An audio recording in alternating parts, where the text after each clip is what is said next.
¿Qué pensaría una persona que llegara por primera vez a Montevideo y viera el estado de los muros de la ciudad? Los llamados tags conviven con los afiches, con las pintadas político-partidarias, con las expresiones de los clubes deportivos y también con los murales de artistas que dejan su marca en las fachadas de la ciudad. Estuvimos conversando con algunos de los involucrados en esta situación.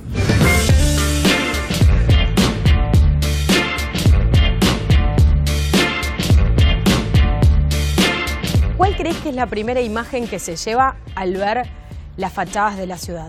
Yo creo que los muros son un conflicto, digamos, se puede ver desde ese lugar, porque la propia ciudad es un conflicto. En la ciudad hay que vivirla, digamos, y depende cómo estemos en esa ciudad, la vamos a ir viviendo y apreciando y viviendo nuestros derechos como habitantes de la ciudad de determinada manera. La necesidad que tiene la gente de escribir en las paredes, digo, viene desde que vamos a la escuela, ¿verdad? Que escribimos los bancos, escribimos las paredes, digo, eso es algo muy primitivo ya en nosotros. Y en la historia ni te digo, ¿no? Tenés documentos gráficos en Roma, la gente ponía "te amo Laura", firmaba su nombre, o sea, es algo bastante que hace parte del ser humano, ¿no? Dejar su marca. ¿Cuál es la necesidad del ser humano de dejar la marca, pero a la vista del resto de la gente? Claro, bueno, se entiende también en épocas en que no había otra forma de dejar tu marca. Lo que es interesante del momento actual es que vos tenés 1000 formas gratuitas de expresarte, ni que hablar, por ejemplo, de lo que es internet, de las redes sociales. Sin embargo, sigue primando este tipo de marca, ¿no? En la ciudad. Para mí también tiene que ver con una cuestión de marcar el territorio. Fíjate que hay de este tipo de marcas y tagueos y firmas hasta en los techos de la Universidad de la República. O sea, ahí ya es una cuestión, bueno, el desafío de yo logré poner mi marca ahí arriba, y ahí el siguiente, o la banda rival, o como quieras llamarle, va a tratar de hacer algo tan espectacular como eso.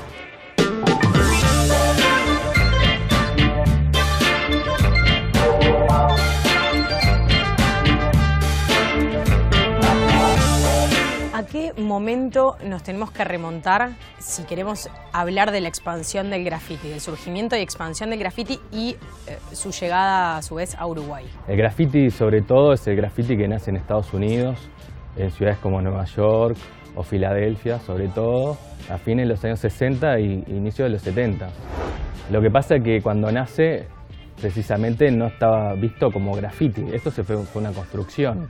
Pero eso nace en un momento determinado y en un contexto sociohistórico determinado, ¿no? Nueva York, ciudad súper segregada, con territorios muy marginados, con poblaciones. Entonces, esta persona lo que hace es visibilidad y es una rápida expansión. Lo que pasa es que rápidamente, a su vez, de ese punto de partida del tag, empiezan a haber distintas formas. O sea, ya aparecen los treneros, por ejemplo. Que son los que pintan trenes, que quizás esa es la línea más vandálica dentro del graffiti. Porque claro, y empiezan a aparecer las crew, los colectivos, no es solo individual. Ya empiezan a haber un grupo con afinidades, lazos de amistad, ¿no? Más allá de cómo pinten, digamos. Ya es una comunidad, una forma de pensamiento propia, digamos, una forma también de accionar. Que incluso tiene que ver con el territorio, ¿no? Que acá está presente, pero no es tan presente como el origen de Nueva York, que hasta se dividían las manzanas y este lugar pintamos nosotros, este grupo, y en este pinta otro. Cada una de estas marcas que nosotros encontramos tienen una definición diferente y representan cosas diferentes. Bueno, probablemente yo, que ya no soy joven como de la edad de los que hacen esto, se me pierden un montón de mensajes. Eso es otra cosa. Cuando yo tenía 20 años, lo que vos veías como graffiti en las paredes de la ciudad tenía una alta carga de mensajes, ya fuera por poesía, había una cierta... O sea, era emocionante encontrarse muchas veces con mensajes en los muros de la ciudad, que hablo de los 80, ¿no? Sí. Y había mucha creatividad. Lo que yo veo de estos mensajes, por lo menos para mí, que no me mandan ningún mensaje. Más allá de que, bueno, es el nombre de alguien, que ni siquiera lo puedo terminar de identificar porque hasta la forma del grafismo es bastante ininteligible para el que no está por dentro de eso. Entonces, por un lado es eso, está todo marcado por estas firmas, por estos tags, y para la mayoría, o por lo menos te hablo desde mi lugar, no los entiendo, no se entiende. Entonces es doblemente frustrante la cuestión, ¿no? La ciudad se va cubriendo de estos grafismos y para la mayoría de la gente son inentendibles.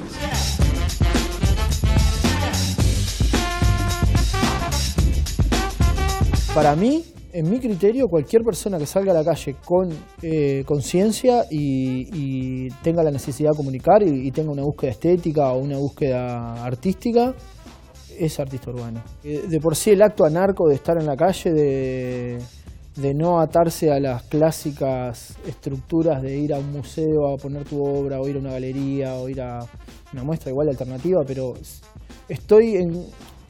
No es que esté en contra del todo, porque lo hago también, pero prefiero no ser intramuros, siempre estar afuera, comunicando, llevándole el arte a la gente y no que la gente tenga que venir al arte. De hecho, me gusta pintar mucho en el barrio, donde en el barrio la gente tiene otros intereses, tiene otras prioridades, que está bueno llevarle ese regalo o esa comunicación que necesito decir, que la necesito decir a todo el mundo, no a 4 que vengan a ver mi muestra. El marco es la ciudad. Si estamos hablando de los artistas que intervienen en la calle, digamos, porque hay muchos artistas que venden obra en el mercado del arte y venden en galerías. Acá en Montevideo hay algunos artistas, pero a nivel mundial hay artistas que venden a miles de euros, cientos de miles de euros sus obras. Pero también hacen arte en la calle, porque la calle nunca se abandona, porque es el origen. Pero ¿cómo combinamos eso con el derecho, digamos, a la propiedad privada y a mantener mi propiedad privada en las condiciones en que yo elijo? Ahí tenés, si querés armar como un esquema, digamos, tenés por un lado toda la línea grafitera y toda la línea del post-graffiti, sobre todo muralistas. Los muralistas tienen más cuidado con eso, en lo que tiene que ver con la propiedad privada o la fachada. Y si vos ves, por ejemplo, en la Ciudad Vieja, que hay muchos murales, porque hay otra preocupación por la obra también, ¿no? Después tenés algunos grafiteros que hay una preocupación, que son incluso más muralistas, que también se preocupan porque son gente que por lo general tienden hacia la profesionalización. Y si no van a hacer una obra, no sé, en un monumento, porque les hace publicidad negativa, digamos. Y después tenés la línea más vandálica, que eso no sé si está muy presente, el concepto de propiedad privada. Lo que está presente son las normas propias del colectivo, que tienen que ver con la ciudad, con el derecho a la ciudad, que eso es lo complejo, porque si vos lo ves desde cada colectivo institucional o artístico o el que sea, todos tienen esa idea de que la ciudad es de todos. El conflicto es si hay acuerdos. O sea, la Intendencia de Montevideo tiene un concepto de que esta ciudad es para vivirla y es de todos, pero ¿cuál es el concepto que tiene la Intendencia de Montevideo con respecto al colectivo de grafiteros, que también dicen lo mismo? El tema es que si hay acuerdos entre ambos, que no, que en muchos casos no es así. Vos fíjate esto, ¿no? Si vos vas al digesto y a otros, al digesto municipal y a la ley de faltas mismo, vas a encontrar que hay penas y faltas, consideradas faltas para este tipo de intervenciones en contenedores de basura, monumentos, columnas de la luz, señales del tránsito, pero no en fachadas. Es una falta dentro de la ley de faltas que me parece bastante interesante porque es donde más se ve. Sin embargo, se te puede aplicar una falta por vandalizar de esta forma un contenedor de basura y no una fachada. Si son propiedades privadas y hay un dueño ubicable, un vecino, se le pide, porque los ricos están en ese intercambio, ¿no? El vecino, y ese vecino te da el aval y ya contás con el aval de todos los vecinos. Estás como conviviendo en armonía con esa comunidad. Después están espacios públicos, que no son privados, que están súper sucios, súper rayados, súper... y es como, si no hay un dueño ubicable, tipo las usinas de UTE, están todas muy sucias y no hay un dueño ubicable. O sí, pero habría que hacer tremenda burocracia para poder intervenir en esos lugares. Que nada, uno está haciendo un aporte en realidad a ese tipo de lugar sin invadir, mejorando la estética de ese lugar y como que nos damos permiso en ese sentido. Pero si hay un dueño ubicable, no se va por encima jamás de nada. Por lo menos mi forma de laburar, jamás voy por encima de nadie. siempre que se habla de este asunto se tiene que considerar otra cosa que muchas de las personas que entran en la discusión lo ponen primero, que es acerca de la libertad, ¿no? Este concepto tan manido de la libertad. Entonces, mucha gente considera que esto es una expresión de libertad. Ahora, es muy relativo, ¿no? Pero decirle eso al dueño de la fachada que acabamos de ver acá. Exactamente. Que le tiene toda la casa firmada. Bueno, a eso voy. Y eso en el caso de un particular. ¿Qué pasa cuando un edificio público como el IPA es básicamente una hoja en blanco sobre lo que se escribe cualquier cosa? Para mí la cuestión de la libertad no pasa por escribirle la fachada ni a un edificio público ni a un particular. No tiene nada que ver. Y aparte vos estás pasando un mensaje que ni siquiera es universal. O sea, y tenés otras tantas formas de pasar ese mismo mensaje hoy en día, sin necesidad de imprimir nada, sin necesidad de atacar la propiedad de nadie.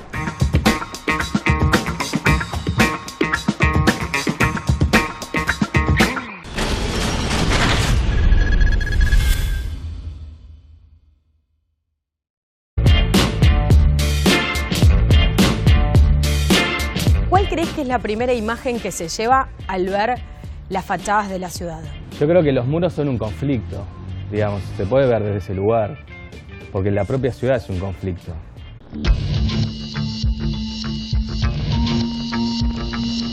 ¿Qué pensaría una persona que llegara por primera vez a Montevideo y viera el estado de los muros de la ciudad? Los llamados tags conviven con los afiches, con las pintadas político-partidarias.